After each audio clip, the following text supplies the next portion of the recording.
Pritet që Kuksin ta vizitojë kryeministrin e detyrë i Kosovës Albin Kurti. Lajmi është bërë ditur nga kryetari i Bashkisë Kukës Albert Halilaj, i cili theksoi se vizita ka në fokus nxitjen e bashkëpunimit ndërkufitar mes Shqipërisë dhe Kosovës.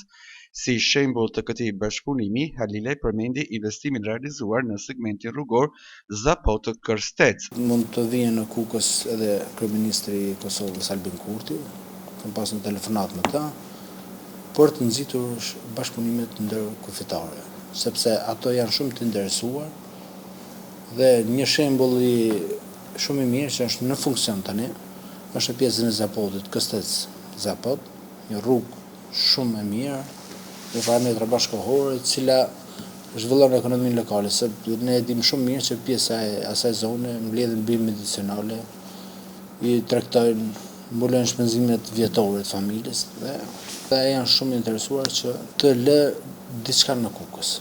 Kështu ishte mesazhi i tij. Bërë një projekt ndërkufitar i cili do ketë impakt për të dy zonat.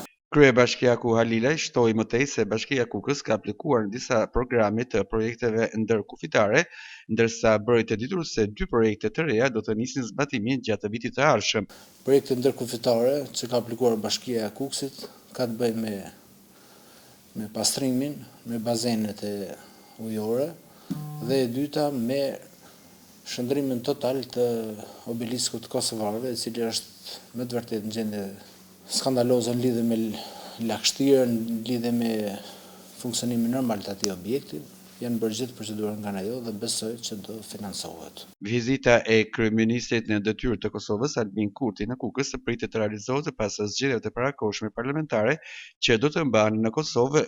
Kujtojmë se Lëvizja Vendosje ka shpallur zyrtarisht Albin Kurtin si kandidat për kryeministër në zgjedhjet e 28 dhjetorit.